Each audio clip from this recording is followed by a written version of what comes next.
So this is UU Parenting 101. So much of the material that I'm using comes from a workshop with the same name by Patricia Infante, who is a religious educator, and she serves the UUA in the Central East region up until 2023. So I want to start by lighting the chalice.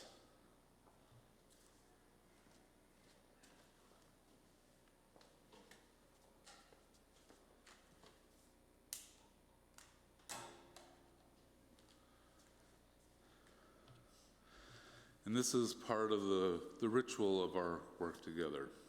So we light this chalice to remind ourselves to treat all people kindly.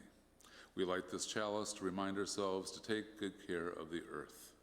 And we light this chalice to remind ourselves to live lives full of goodness and love. So some of the things I'm going to touch on are the concepts of parents as religious educators, the need for modeling, our own lifelong learning as parents, and a little bit on family ritual. And we'll have time for Q&A at the end, and I have resources to share with you. So the gift of faith is the most precious gift we can give our children and to ourselves. We are all spiritual beings. We have a sense of wonder about the world that we were born with. We have it from the moment of birth. We have a sense of connection that is not necessarily understood intellectually, but certainly a sense of connection that is felt emotionally, essentially through our bodies, through our hearts. And we know that we are connected to something larger than ourselves. And so, part of our work as parents and caretakers is to affirm this, because that's happening with our young people. Our work is to provide opportunities for them to have a variety of experiences. And the positive experience, of course, is to be affirmed. So we need to provide a place for them to bring questions, and a place for them to feel safe to explore those big ideas that many of us wonder about. So if you didn't know, now you know that parents and caregivers are the primary religious educator. Sometimes parents come into congregations and they sign their kids up for the religious education program and they say, well, my work's done. Religious education is not like school. We are not placing the work of educating our children into the hands of experts. We're all participants in this work of growing religiously. And religious education is something that's happening around every corner. There's an opportunity for us to grow in spirit. There's an opportunity for us to experience the wonder of nature. There's the opportunity for us to enter into deep relationships. So these things are all with us and around us all the time, not limited to just Sunday morning. And so it is important for parents to understand that there is value in coming together in a faith community as a spiritual practice, but that the real work of growing our soul is happening all the time. So one of the things that's important for parents and caregivers is to remember that they have to nurture their own spirit. We have to do our own work along with our children and our youth. And we know that we are connected, as well, and we need to continue to ask questions. Questioning is one of the most important social practices, certainly for Unitarian Universalists. We're asking questions about the world. We're asking questions about how we are in covenant. And we're taking answers. And the answers don't always come. Answers are in and around and among us. And different people hold different parts of the answer. And that's the work of our lifetime. Moving forward, looking for answers to the questions and asking new questions. And we ask different questions when we're 5 than when we're 10, than when we're 25 or 75. And that's really important for parents and caregivers, particularly if you are involved with a faith community, to try to find that place for yourself. Try to make connections, build relationships, find a spiritual practice that speaks to you, and to try to find some way to be connected as well while you're doing work of helping your children. So here's a few words from the Reverend Deborah Hafner. Deborah is a Unitarian Universalist minister, and she's the president and co-founder of the Religious Institute and has done a lot of work in the area of sexuality education. And she wrote a book called What Every 21st Century Parent Needs to Know. And that will be on the list of resources. I think I have it on the list. So in her book, she has a list that she comes up with of what every parent needs to know. And it starts with love. And that's where so much of our work as parents and religious educators, as people of faith, that's where our work begins. It begins with love. And it also involves intention. It involves claiming family values and understanding what are the things that really matter to us. There are things that matter to us as Unitarian Universalists, and we have a series of values that resonate with us. But then we also have values within our own families. So what are the things that really matter within your family? And they may be the same things, or they may be things, so they might be things like love and compassion. And there may be other values that are especially important in your family. And as a parent, part of our role is to share those with your children, to let them know these are the things that matter to us. And of course, the work of parenting also includes setting limits and helping our children to grow into independent doers and thinkers, and to grow into a young adult with critical thinking skills, and are connected to the world in positive and in affirming ways. Now, of course, for every parent, we hope that they are enjoying this time. In general psychology, they list 4 styles of parenting: authoritarian, authoritative, permissive, and uninvolved.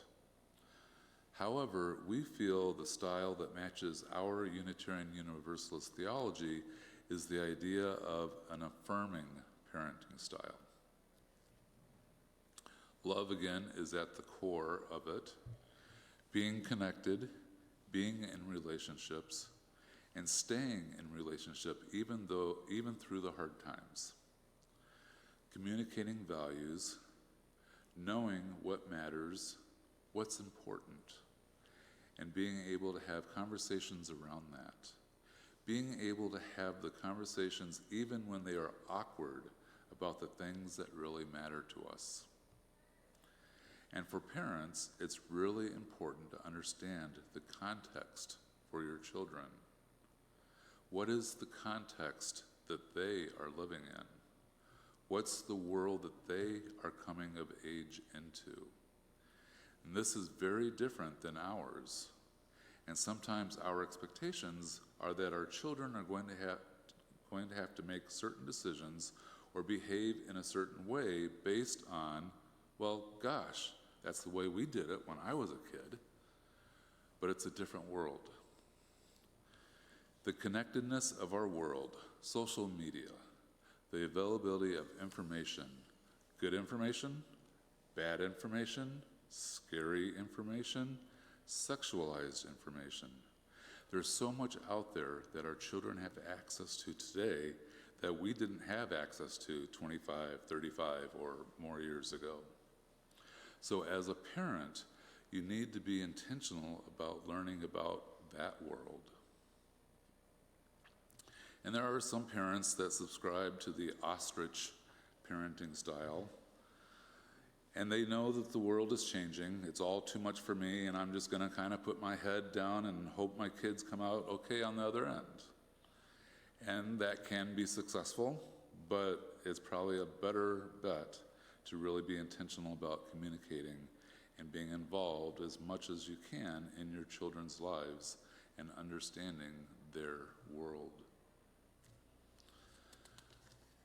So I think just about everybody, by being here, has made a choice to be a part of a faith community.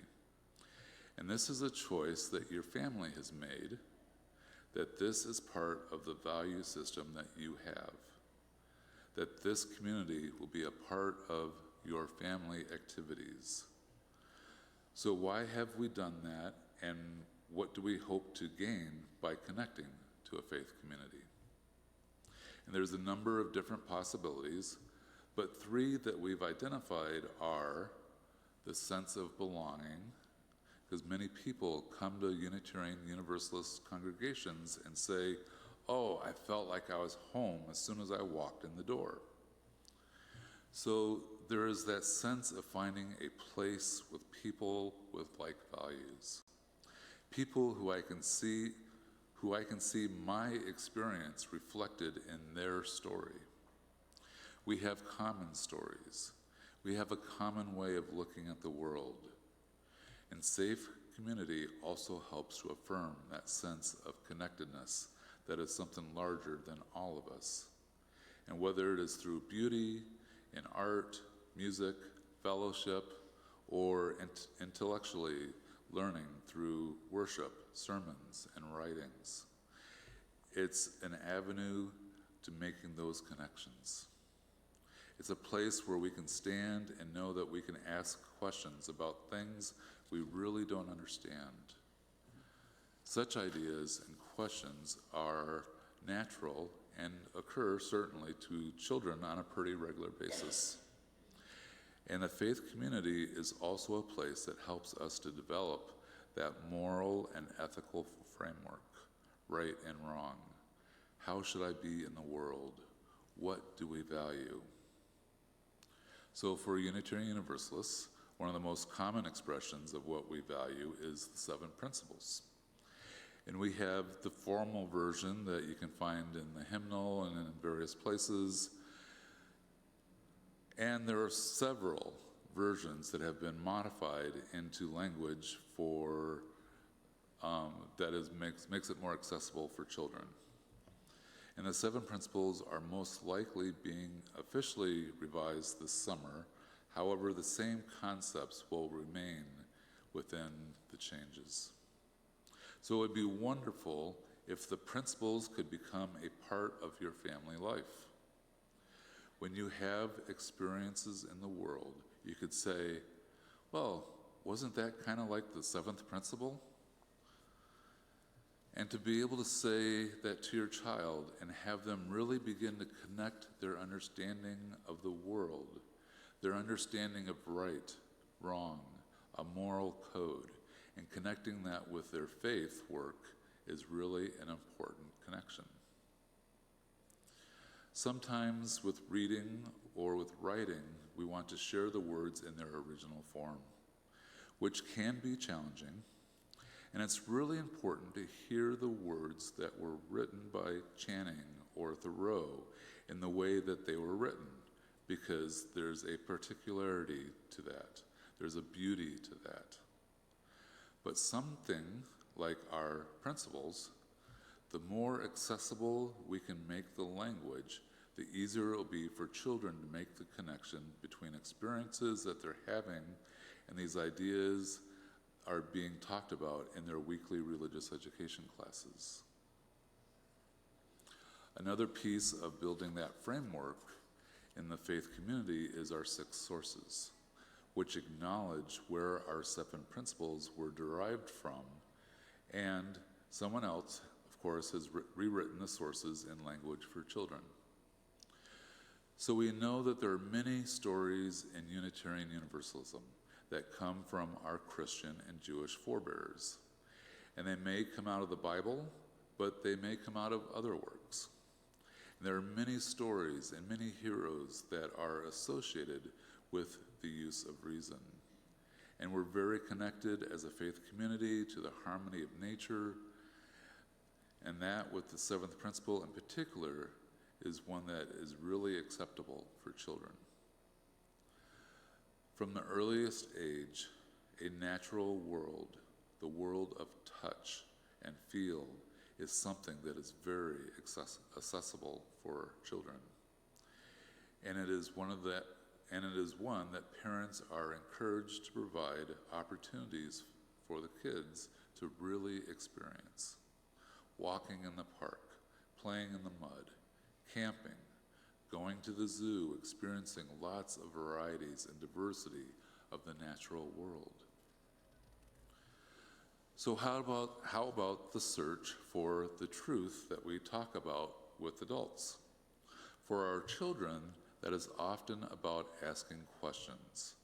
And as parents, we all have experienced that moment when our children asked us either questions we can't answer or questions that we don't want to answer. Or there's that incessant why,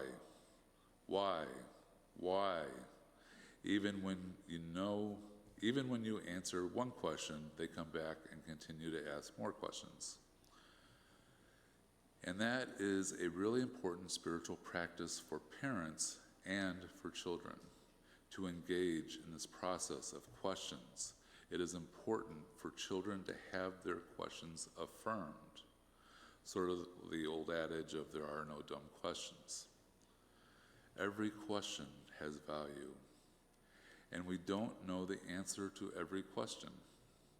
And as parents, we have this sense of protecting and providing, and sometimes that is manifested in the need to know everything. And of course, the children invest us with that power as well, that we know everything. They think our parents know everything. And for a parent to be able to say in response to a question, hey, I'm not sure, why don't we look it up? Why don't we go ask somebody else? Why don't we Google it? So we invite them to continue to take the question further is a wonderful parenting practice. And also for parents to ask questions. Maybe I'm not sure how to talk to my children about death, about acts of violence, about things that are uncomfortable for me, because that brings up, for me, times from my own childhood. So for us to be able to ask that as adults of our religious educator or minister or other parents, perhaps in a small group ministry, it's really important for us to be able to articulate the question and not be afraid of questions or to not cut questions off. It's a spiritual practice that really complements the theology of Unitarian Universalism. So, parents as the primary religious educator. Our children are watching us, watching our behavior. And so one of the most important things that we can do is be the person we want our child to see and to model that behavior. Try to practice compassion. Practice living the seven principles in as many ways as you can. And to model questioning, to model how to be in relationship, how to be in covenantal relationships. But guess what? We're just human. And even though we're parents and are viewed as heroes in the eyes of our children, we don't always know. We don't know all that we need to know. And sometimes we have to admit that. And we have to admit that maybe we won't ever know. Or we know that we did something that probably wasn't in keeping with our seven principles or our values. We might get angry or get frustrated. We might cut someone off in traffic. We do things in our life that our children might call us on. And so, part of modeling is just to say, I'm human, I made a mistake, and begin again in love. And also, part of the modeling is showing the willingness to learn new things, to change, and to be aware of all the beauty and the wonder and the world around us. Because sometimes you may experience that moment when the child becomes the teacher. Sometimes our children can sell it in the simplest or most innocent way, a great truth. And it's wonderful to be able to share those moments. And there's some other practical things to model as a parent. Going to church. If you want your children to feel part of a faith community, that's the modeling piece. And sometimes those are challenges in families where maybe one parent is really the church parent and one parent is not. And those are not easy situations often to reconcile. But authenticity is often a good place to start on why one parent may not be going to church on a regular basis. There's a reason, and to be honest about that reason. But as much as possible, if the family makes a commitment to go to church, it becomes part of the value system. And the children, and even you, will continue to want to be connected. So, modeling family ritual and participating in hands-on work. Investing yourself not only in the spiritual part of educating, but also in the hands-on part. And just being open to conversation. Being willing to talk about your own faith experience. Some parents who come into our congregations have not been to church before. They didn't grow up in a home where regular church attendance happened. And so their experience could be very different from their children. And to be able to talk about these things in age-appropriate ways, and likewise, some folks have come into Unitarian Universalism from another faith. And this can sometimes be a real rough spot in our congregations, where people have perhaps grown up in a particular Christian denomination, and they've had experiences and memories that are uncomfortable or not positive or might even be painful. And that they come with that fear and that sense of uncertainty about what the religious education experience is going to be for their child. And that's real. There's a real feeling that needs to be worked through. Because the Unitarian Universalist liberal religious education experience, even if we're telling stories from the Christian Bible, is very different. We are always looking at the stories, no matter what tradition they come from, through the lens of our own theology. And so sometimes parents need reassurance, but they also need to be open to talking about what is going on with them. So many parents bring their children without their partner, and that can be a particular challenge. Perhaps a child of the same gender of the absent parent wants to stay home with mom or stay home with dad because this is their model. This is their primary role model. And there are ways of working with a parent who is coming to help the kids bridge the gap between home and church. And one of the ways to do that is to recognize that Sunday is Sunday, and Sunday is a couple hours out of our family schedule.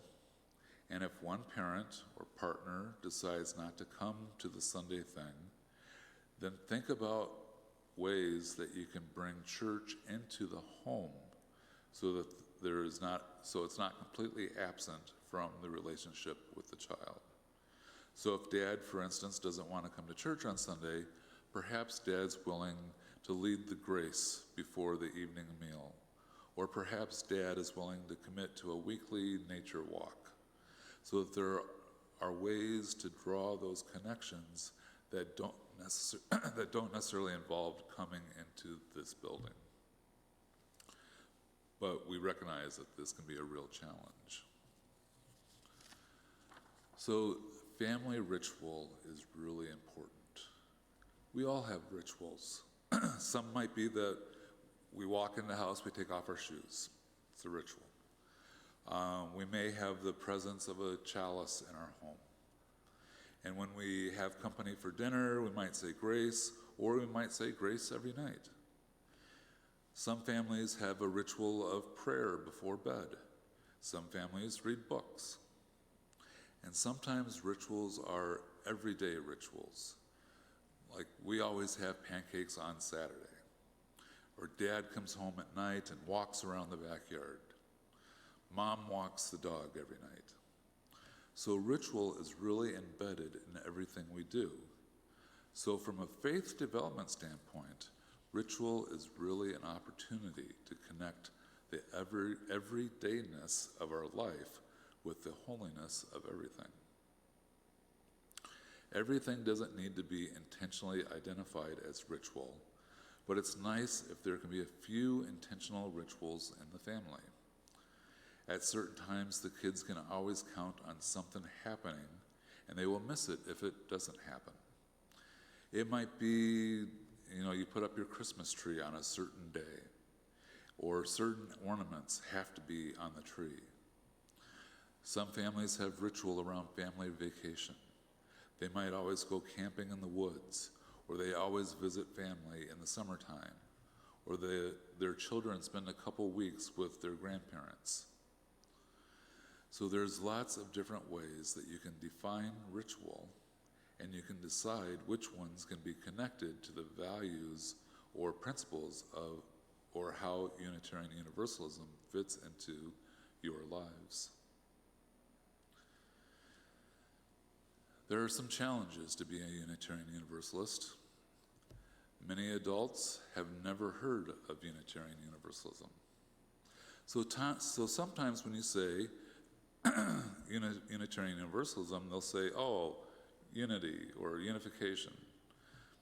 So there's that lack of recognition, and that can be particularly tough for children. Children don't like to be invisible in a peer group. As they grow into adolescence, they want to fit in, and they really don't want to be different. So that does create tension in the life of our children. We go to church on Sunday, and everybody's really excited and happy, and Unitarian Universalism is this wonderful force and this wonderful community of people. And then we move to the Monday through Friday lives where people may be fearful. They may question us in ways that make us feel diminished, and it can even rise to the level of bullying of our young people in school. And I know this happens everywhere, and these things are particularly challenging in areas that have a strong Christian identity. And as parents, you have to be really open to conversation around this. And one of the skills that is really important, a real important parenting skill, is listening. And sometimes we're listening to our children and our youth without really knowing what we're listening for. But if we're in communication, if we're talking, if we're hearing about their day, sometimes we can hear the things that are little flags or that little moment of discomfort on your part. And those can be opportunities to ask more questions. What's going on in school? And the kinds of issues that are things that are going to be difficult for children to, what's going on in school, and those types of things that are difficult for children to talk about. And parents have to do a little bit of detective work. Sometimes if you think something's going on, sometimes the parents are the person who can most easily ask about that with the child, but sometimes it's an opportunity for you to call on some of your partners. You can have conversations with the religious educator. You can have a conversation with the minister or other adults or parents in the congregation. So the challenges are there, and I think just listening and communication and continuing affirmation, letting our children know that we love them no matter what. And this is by no means everything about UU parenting, but hopefully it has given you some food for thought, and I'm going to open time for questions. So if you have any questions, please come to the microphone, and hopefully I or someone else in the room can provide answers. So sorry, I'm late. I'm Mary Moss. I'm grandmother of 6. So it's grandparent tips that I want, so I'm going to just take pictures of these. And there's they're on the paper on the music stand. So there's a resource list. So we are a work in progress. We are all working on our stuff all the time. And even though our children have given us the gift of being a superhero when they are young, we know that we don't have all the answers. And we don't even know all the right questions. So sometimes it's really helpful to come together in adult-only groups to have these conversations, to do that nurturing of our own spirit,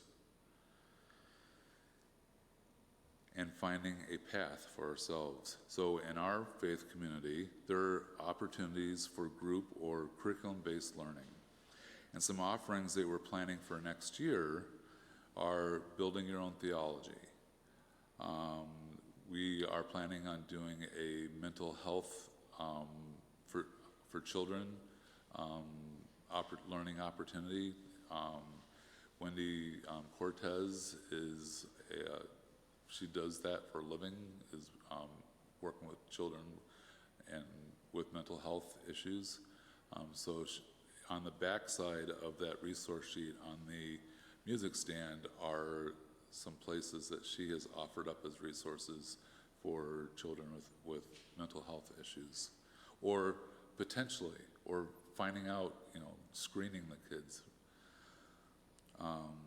And we are also offering Our Whole Lives Sexuality Education next year, and that's a program that ranges in age appropriately, from ages 5 to 105.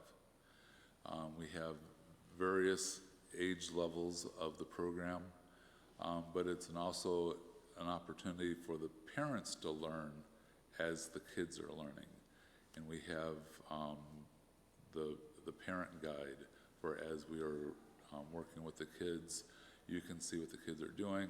It'll provide questions and answers for you also, or answers to questions that you might get asked by kids based on what they learned in class that day. But then we also have young adult version, aging adult versions, and we're hoping to make those available next year also. So does anybody have any questions?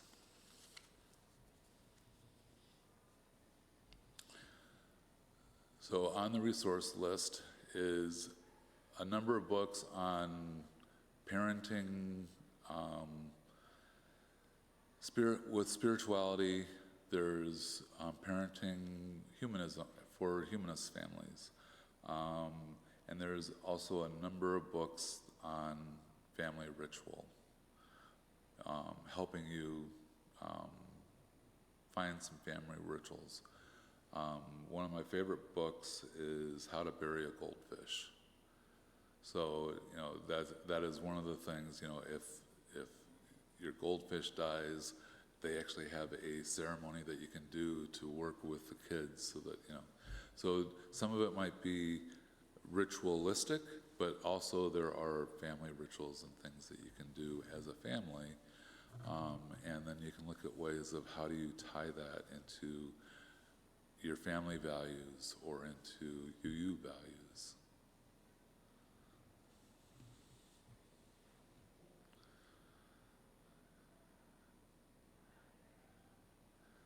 Yes, Carol. Why don't you come on up, because we're recording this, so.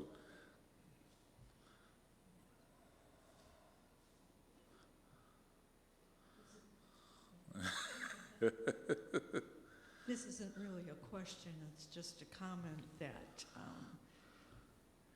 my daughter's 45, my son is 48. We missed the boat in religion. I was Catholic, he was Lutheran. We could never reconcile. I didn't even like mine. He liked his.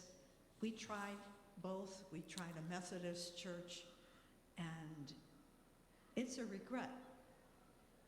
And we all have regrets, but you want to try not to. That's one of my big things, is not to have regrets in life, to think about and say, no, I should have done this or done that. So you're doing the right thing. So keep it up, because I think you have a wonderful education system. Russ is downstairs right now. He's in RE. So, Yep. Yeah, and I'm proud that he is. So don't give up on it. It's very important. But it's also important to don't beat yourself. You know, forgiveness and compassion. Right. But you tried. So there is something in that. And the thing is that a lot of the people that come to our church, they're trying, and sometimes we match, and sometimes we don't match. But chances are they might have, found a place, that works for them. When my kids were very young and we started to go church searching, because I had no intention of doing church ever again after I left the Catholic Church. But I saw the value in the kids having that experience, and also to learn some of the culture around religion and spirituality, to be able to know some of the Bible stories, because they are referenced to so commonly in everyday talk, so that they, so we don't necessarily teach the Bible week after week after week, but we definitely insert stories from the Bible, and we say, just so you know, this is a story from the Bible, so you know where it's coming from, but here's the story. But we look at it in the lens of Unitarian Universalists, so we may, give a little bit further explanation of where the story might come from, but at least they know the story. But yeah, it took a couple churches before we came to this one, and it's like, oh, this is it. Jack? This is just informational. I came in a few minutes late, and I heard you say that you thought the Deborah Hafner book was on the list. It's not. Okay. So for anybody who wants to write that down, it was called What Every 21st Century Parent Needs to Know by Deborah Hafner. Haffner. And this is being recorded and will be on YouTube, so you can always pull it back up on YouTube and look at the slide.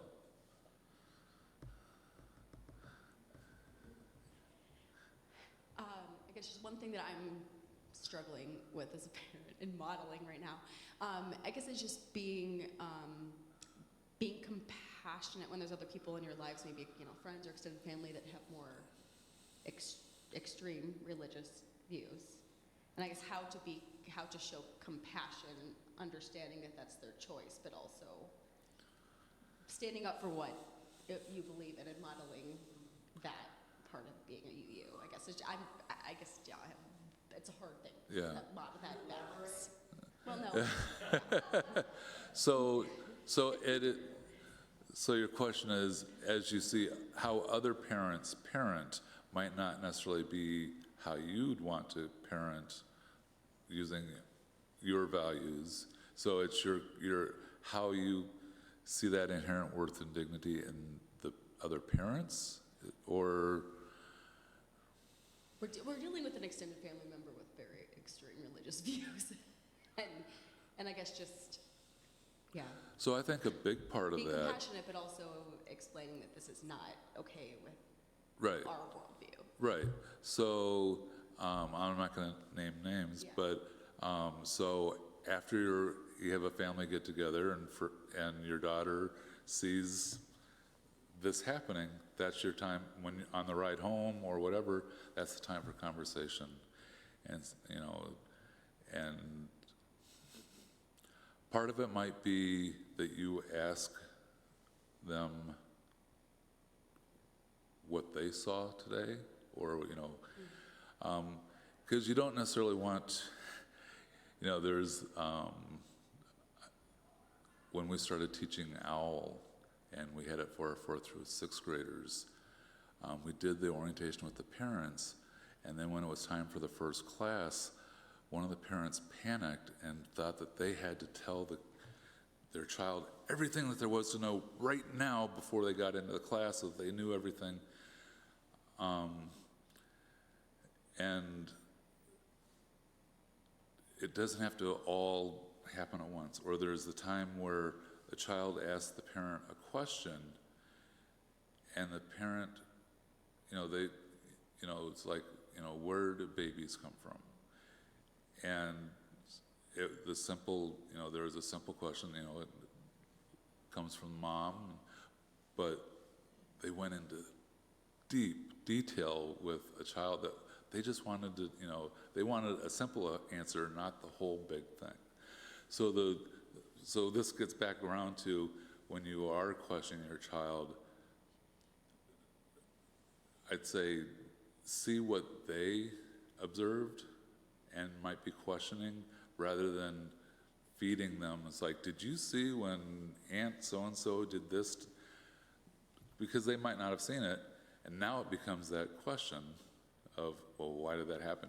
Now you force yourself into that deeper conversation, which might not be bad either. But it's definitely when you are around that situation, and it might be you're out in public, you're at the grocery store, and you have a parent that is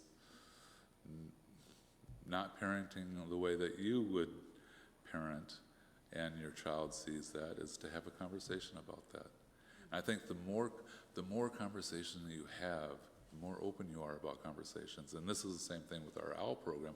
The whole purpose of our OWL program is we're starting the conversation, but we want it to go home so it becomes a conversation between the child and the adult, so that when they are teenagers, that time where they don't talk to you at all, there's still that ease and familiarity where it's like, okay, I can still talk about these things. So the more that you have open conversation, the better the chance of the child to see that. I mean, part of that is modeling, but it is just, it makes it so those conversations are easier.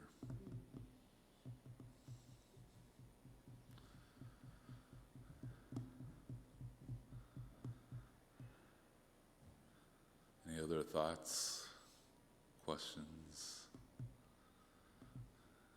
All right, Jack.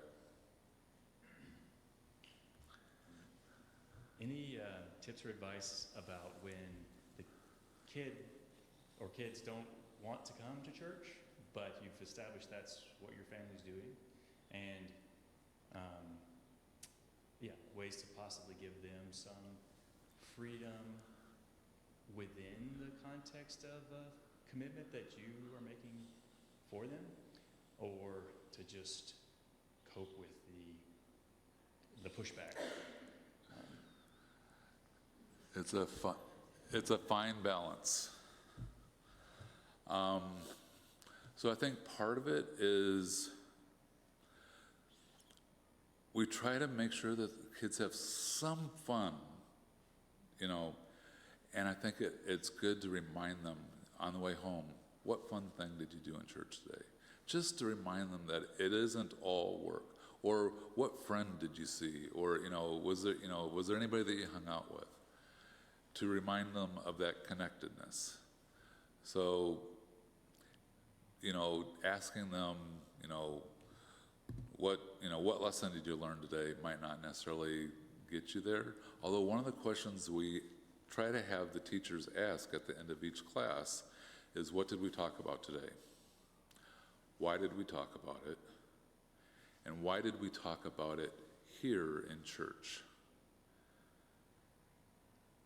So that way they make that connection. It's like, okay, we talked, today's all about listening. The service is about listening, the classes are about listening.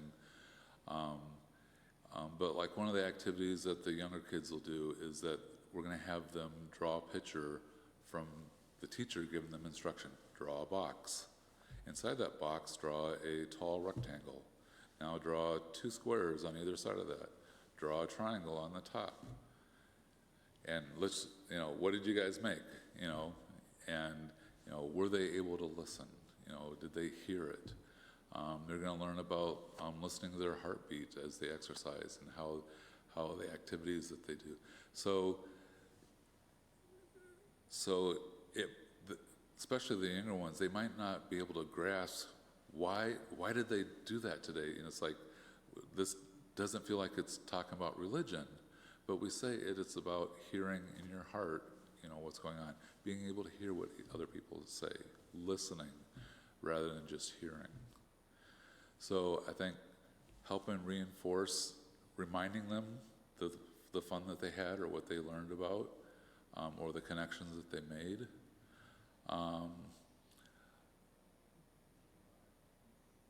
And I think also, Saturday, remind them, tomorrow we're going to church. Don't forget we're going to church. Just trying to normalize it as, this is, our few hours of, where we get to see our church family, see the people that we enjoy being around, that we feel safe around. Carol.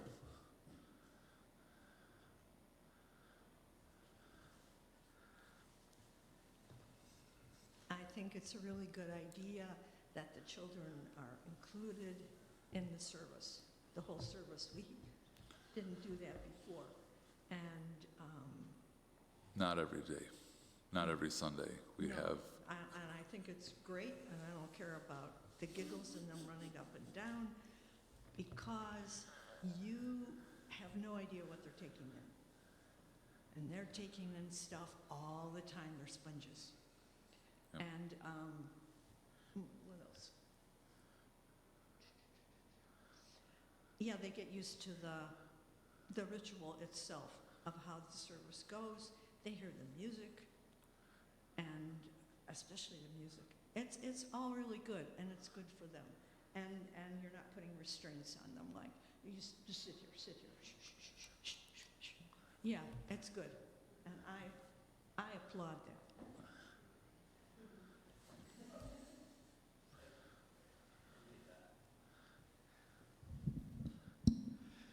So, a little bit of context on this one. So last year, we have a cat that had a cancer scare. So we had to, we were preparing for quality of life, end of life.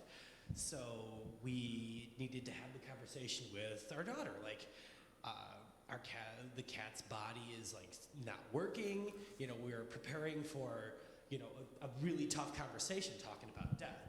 And like, they're senior cats. He's a senior cat, he's 12, he's sick again. So I'm thinking that might possibly be a conversation we have sooner rather than later. And we don't want to sugarcoat anything. At the same time, we don't want to be so direct that it's brutal. We don't want to scare her. Right. But we are serious. We're like, he's getting older. When people get older, their body like stops working. And we've used the word like die and death before. So we're kind of easing her into it. But I guess any tips or tricks as far as like a mindset or how to approach like those level of difficult conversations? Yeah. And one of the resources is talking about a book talking about death with kids. No, it's talking about death of people, but you can definitely translate. I'd say the big thing, a lot of faiths might talk about, the rainbow bridge, they cross the Rainbow Bridge. I think that probably does more damage than it does good, because it's not preparing them for other things that might happen in the future. It's like, oh, everybody, they're still alive. They're just, when back in the day where you say, you don't say the dog died. The dog, we took him to that farm, so they can live at the farm. But I think don't get into the gory details of it, but acknowledge that, everything dies, everybody dies, and that is a part of life.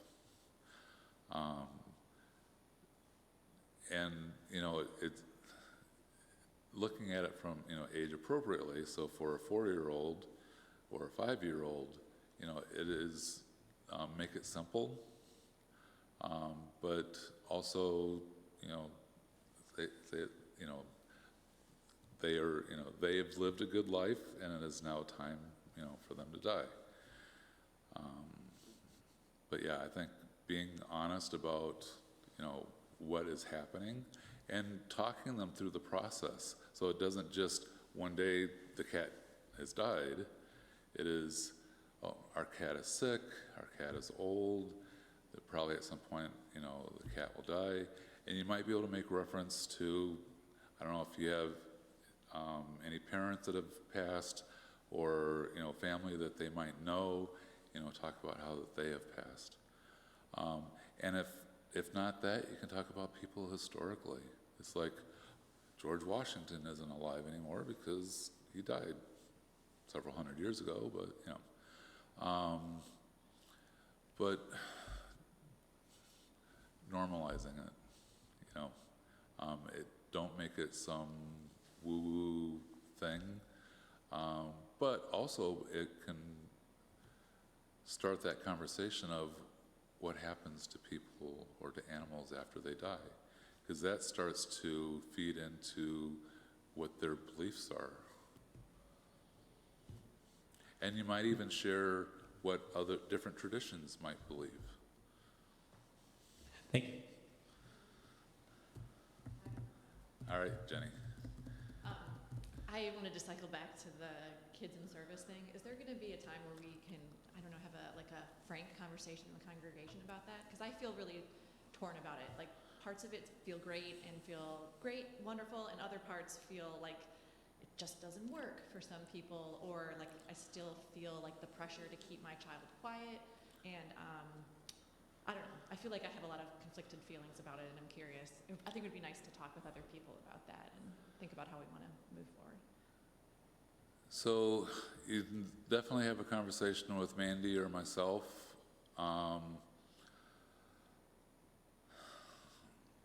We've heard many different opinions on it, good, neutral, concerned. It's change. It has changed from the way that we have normally done church, but it is a so the thing is, we know that at this point in time, it probably has more benefit than not. But those benefits are going to pay out over time. But also, we're not just saying this is the way it's going to be and it's set. We are working on ways to make it a little bit easier. Next year we'll see more children's chapels where I will just have the kids for the whole service time doing worship, but they will be doing worship for the whole hour. And as far as worried about them making noise and things like that, they're learning just like everybody else is learning, and we're trying to model for them, what it can look like. But we're not worried if kids are running around, we're going to try to have them sit with us or, stay in a certain spot. If they're having normal conversation with the other kids, we're going to try to, remind them that we're in this space. But I think overall, we want to keep this model at least long enough to take it through its paces. And it's new, but churches are starting to adopt this because they're realizing that this is probably the new way of doing church. And this has been talked about for probably 15 years. There's a white paper that was written by a religious educator called The Death of Sunday School, talking about how old type of Sunday school just doesn't work. The big thing is that if the kids don't have that opportunity to know what church is like outside of the classroom, when they get older and then they do come into the worship service, they're like, well, this isn't for me. This doesn't, this isn't church for me. Church for me is sitting in a classroom and drawing pictures or, doing, various activities. And that is church, but so is this. So it's just a matter of trying to get that mindset. All right, it is 11:15, and I got the look from our minister that you need to end now. So we will finish it here. Thank you for coming. There are books here. So a lot of the books here are on the list. The list has a number of books that we have in our religious education library, which is in the classroom downstairs. You can borrow books from that. There's also a link that you can actually look at the catalog of books that are there. And you can search on different books. If you do a search on parenting, you'll get a huge list of books. All right, thank you.